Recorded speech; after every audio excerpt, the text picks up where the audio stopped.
ప్రతిఘటన టీవీకి స్వాగతం. క్షణక్షణం మీకోసం. గుజరాత్లోని దీసా పట్టణానికి సమీపంలోని పటాకుల గోదాములో మంగళవారం సాయంత్రం భారీ పేలుడు సంభవించింది. ఈ ప్రమాదంలో మధ్యప్రదేశ్కు చెందిన 21 మంది కార్మికులు, వారి కుటుంబ సభ్యులు దుర్మరణం చెందగా 6 గాయపడ్డారు. ప్రాథమిక దర్యాప్తు ప్రకారం బాయిలర్ పేలడంతో గోదాము పైకప్పు, కొన్ని గోడలు కూలిపోయాయని జిల్లా ఎస్పీ తెలిపారు. అగ్నిమాపక శాఖ వెంటనే మంటలను అదుపు చేసిందని చెప్పారు. మృతుల కుటుంబాలకు గుజరాత్ సీఎం 4 లక్షల ఆర్థిక సాయాన్ని ప్రకటించారు. పేలుడు తర్వాత గోడౌన్ స్లాబ్ కూలిపోవడంతో ప్రాణ నష్టం సంభవించిందని ఎస్పీ అక్షయ్ రాజు మక్వానా తెలిపారు. పేలుడుకు గల కారణాన్ని తెలుసుకునేందుకు ఫోరెన్సిక్ బృందాలు ప్రయత్నిస్తున్నాయన్నారు. ఈ గోదాంలో అక్రమంగా బాణసంచా నిల్వ చేస్తున్నారని తెలిపింది.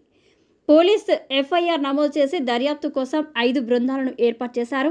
డిప్యూటీ ఎస్పీ స్థాయి అధికారి నేతృత్వంలో ప్రత్యేక బృందం సైతం ఏర్పాటు చేసినట్లు తెలిపారు.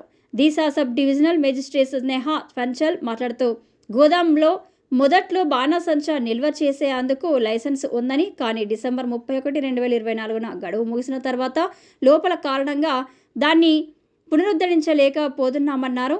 లైసెన్స్ గడువు ముగిసిన తర్వాత వారు పునరుద్ధరణ కోసం దరఖాస్తు చేసుకున్నారు. యూనిట్లో సరైన సౌకర్యాలు లేవని అధికారులు గుర్తించి లైసెన్స్ పునరుద్ధరణ ప్రక్రియ నిలిపివేసినట్లు తెలిపారు. క్షతగాత్రులలో చెరో 250,000 చొప్పున ప్రకటించారు. మృతుల కుటుంబాలకు ప్రధాని సహాయ నిధి నుంచి 2 లక్షలు, రాష్ట్ర ప్రభుత్వం తరపు నుంచి 4 లక్షల చొప్పున ఆర్థిక సహాయం ప్రకటించారు. ఈ ఘటనపై తీవ్ర విచారం వ్యక్తం చేశారు. తమ రాష్ట్రం నుంచి కార్మికులు అక్కడ మృతి చెందడంతో వారికి 2 లక్షల చొప్పున ఎక్స్గ్రేషియా, క్షతగాత్రులకు 50,000 చొప్పున సాయం ప్రకటించారు.